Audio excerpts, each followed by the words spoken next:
Hi everybody, this is Brendon Baillod from the Great Lakes Shipwreck Research Group. This is a little feature that I'm going to start doing on as video instead of text. It's called Marine Antiquity or Shipwreck Antiquity of the Month. And I go through a really interesting antiquarian source for Great Lakes shipwreck or maritime history information. And I'm going to keep these kind of short, bite-sized, but I'm going to take a deep dive into these rare and interesting resources that I've collected over the years, and I've collected quite a lot, so I can share them with the public and make people aware of them. So, without further ado, today's resource is a very unusual document. It's available on microfilm from the National Archives, and they just call it Wreck and Casualty Report for the Great Lakes. That's how it's generally billed. And I have a printed out copy of it here that I made, oh gosh, probably not on 20-30 years ago. I used to have an old silver nitrite, kind of on metal version of this from the 1960s. But basically what this is, to give you a little bit of background, is it's every marine accident that was recorded on the Great Lakes between 1863 and 1873. For years, there was a lot of confusion over where this document came from. It was filed in the wrong records group with the records of the U.S. Coast Guard. But this predates the Coast Guard. It even predates the U.S. Life Saving Service. So we were left scratching our heads a little bit as to where this wreck list came from. Well, it turns out that this is actually from the United States Customs houses on the Great Lakes. We know that every vessel that got in a mishap on the Great Lakes, no matter how minor, if they were going to make an insurance claim, they needed to file a wreck report with a customs house.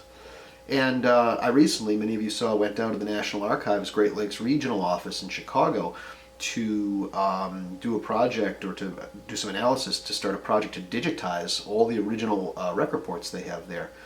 Well, they have the wreck reports from 1873 to about 1929. And not all Customs House wreck reports were preserved, unfortunately, and some of the ledgers were stolen. And so we don't have a full record, but we do have a lot. We have about 7,000 Great Lakes Customs House wreck reports.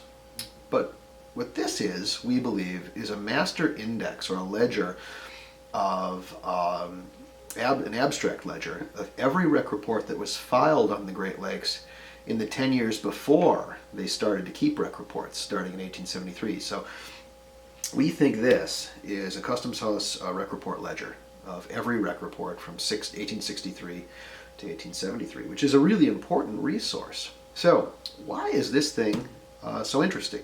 A couple of reasons. We have a lot of wreck lists, obviously. You know, the Weather Bureau did wreck lists every year for the Great Lakes. So did the Marine Reporter, Captain John W. Hall. The Board of Lake Underwriters published an annual wreck list. But this Customs House wreck list is really kind of interesting because of the data it gives, and also because a lot of these accidents aren't in other resources. The reason is all those other resources were created from newspaper accounts, right? These were created by the captain of the vessel because he wanted to file an insurance claim. These are things that he didn't necessarily want to have end up in the paper. So we have a lot more accidents here per season than we have in those other wreck lists. The other thing that's cool about this, that you don't see in a lot of other wreck lists, is that the data that it's given.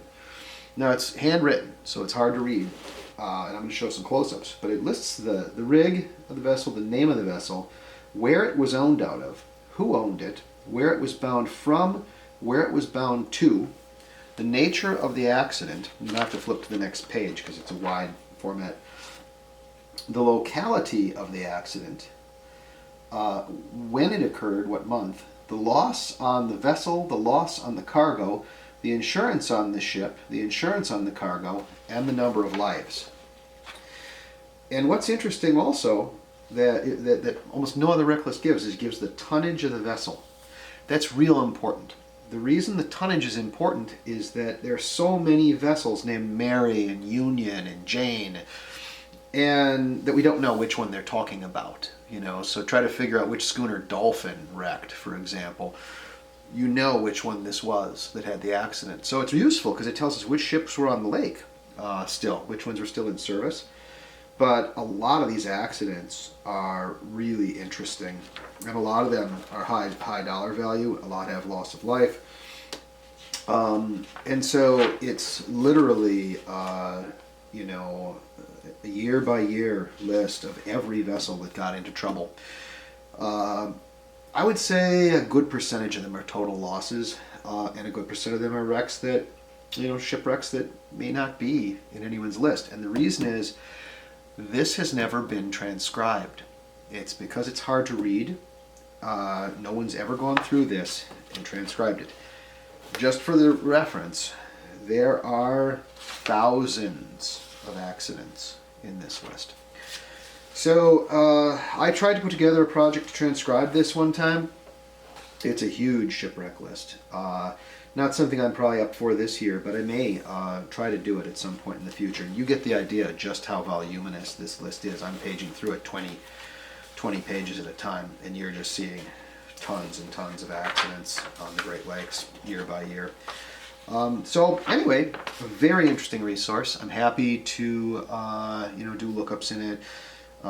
You know, if you want to do original research on a given vessel, or to see, you know, if there are wrecks in here that aren't recorded anywhere else. But fascinating resource. It's available from the National Archives on microfilm. Wrecks and casualties on the Great Lakes, 1863 to 1873. But what it truly is the ledger of Customs House submitted wreck reports on the Great Lakes for that 10-year period of 1863 to 1873. So I hope you enjoyed this, and I hope you're able to make use of resources like this. Thanks.